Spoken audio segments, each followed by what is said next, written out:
Hello, how are we all doing? Right, it's exciting time for Skyglass, or for Sky, mainly really for new customers, not so much everyone that's already got Skyglass, because we're sort of getting a bit shafted unless they do some kind of return. And you know, if you've got a Skyglass, if it can be returned and you get some money off, or I don't know, would be quite nice if they do something like that. Hopefully they do, and hopefully they do for people with old sets like myself, because mine is quite old. It's like generation 1.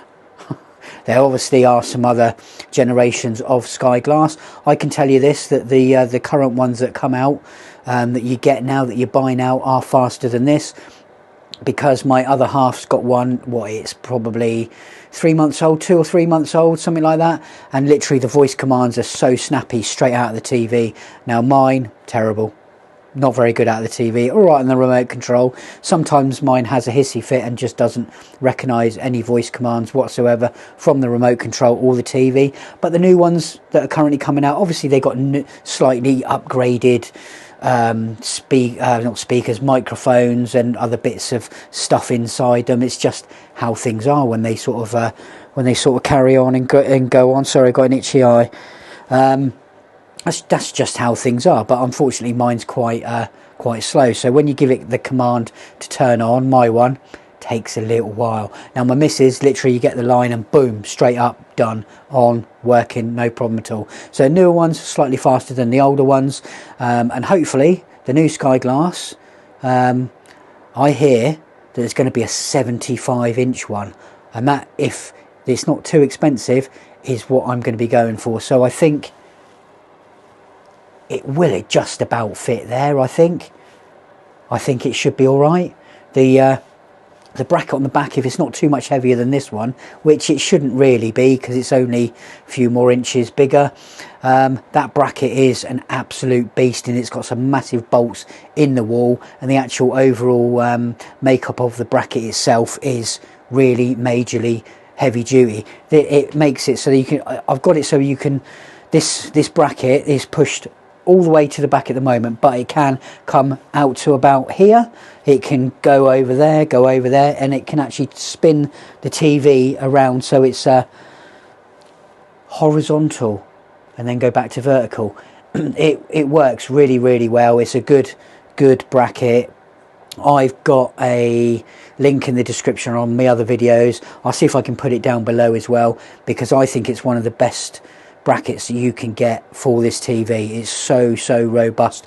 All right, it does have some gimmicky little plastic covers on the back that you can put over and hide your wires away, but generally you're not going to see them anyway. You can just hook them on, it doesn't really matter. I think I've got on mine, I think I just ended up popping a bit of tape around a couple of them, because they're going in slightly different areas to where the mount will sort of allow, but it's still nice and tidy behind there. It doesn't look untidy at all. It looks great.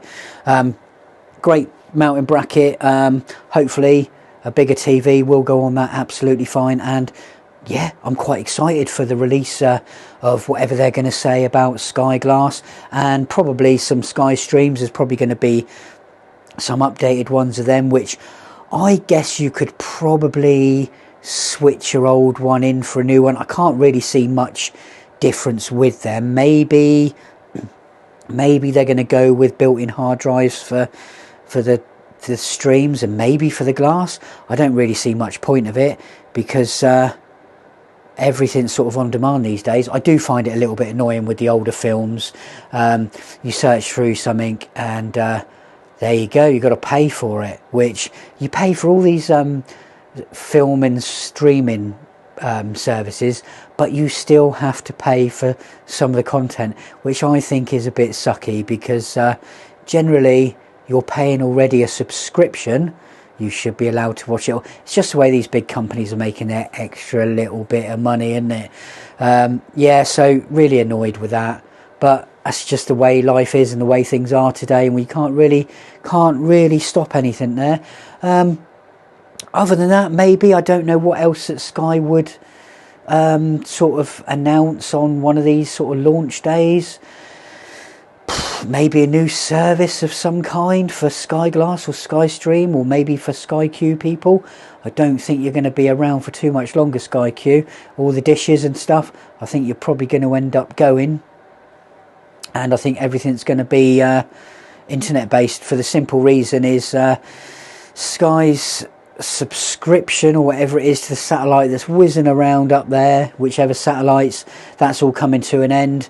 I'm not sure when it is. It might be, I don't know if it's any time soon or if it's 5 years down the line. Honestly don't know, but they obviously are making that move towards internet based stuff, which I don't think is too bad. Everything else is going that way.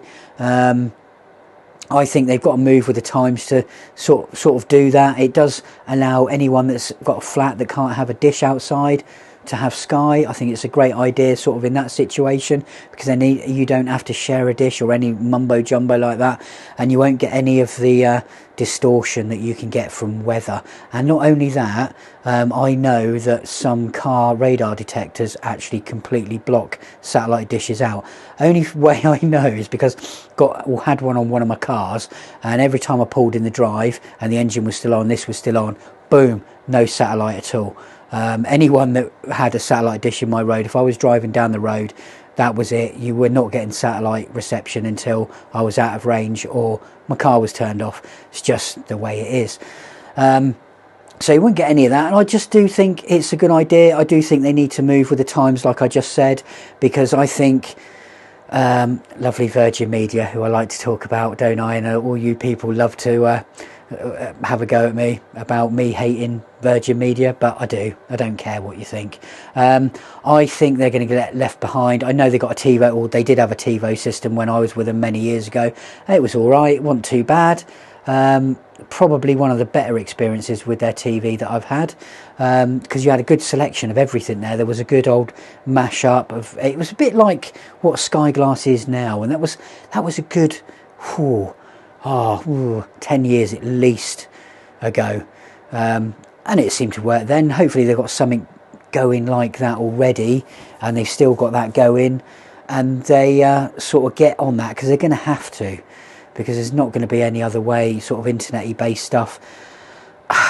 Yeah, I think people just want to watch what they want to watch nowadays, whether they click a program, want to watch that, bang. I think the days of BBC and all that sort of stuff is sort of numbered. I think a lot more people are watching streaming services. They're watching Box X and stuff like that, and they're just going on to these the BBC and ITV and Channel 4, Channel 5 or whatever for news and stuff like that, or maybe the odd film that they've got going on. I mean, even these channels have their own digital channel. You've got BBC iPlayer, you've got More 4, is it?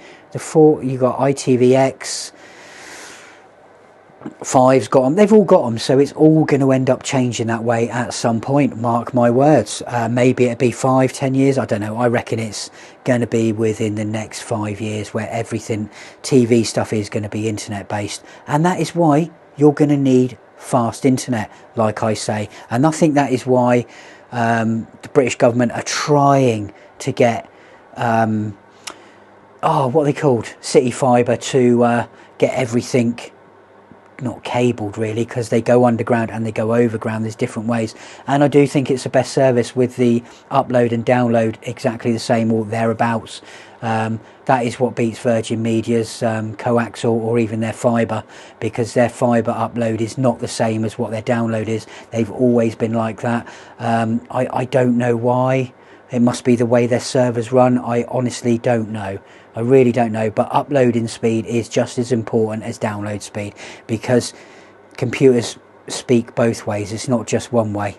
It's both ways. You go out, you come back, you say what you want, or you say what the computer is saying to the server or whatever, what it wants, and this back and forward. That's just how it works. So upload speed is just as important as download speed, and hopefully the new Skyglass and the new streams will be a lot quicker. That with some micro dot technology for the screen, yeah, it will be cool. This is going to be really interesting, so keep watching, people. And I don't know if they're doing a live event or whatever. I have to have a look on their channel. Maybe record it, maybe do a live thing like we're doing now and just have it on in the background. That might be pretty cool, I suppose. Could do something like that. I have to think about it. It depends what time it is as well. Could be at work. I'm sure it won't be. I'm sure it'll be in the evening for the UK people. Anyway, thank you very much, people, and keep subscribing, keep liking, keep commenting. Even if you gob off at me commenting, I don't care, go for it, because YouTube loves that, and I don't mind that at all. If you're going to say, oh, you're a twat, you're this or that, sorry about the language, I don't care. Just say it. You know, if I gauge with you, you know, if we have a good conversation, I do like that sort of thing. I don't really like arguing with people. I just can't be bothered. I haven't got the time. Anyway, thank you, people. Thank you for watching. You know what to do.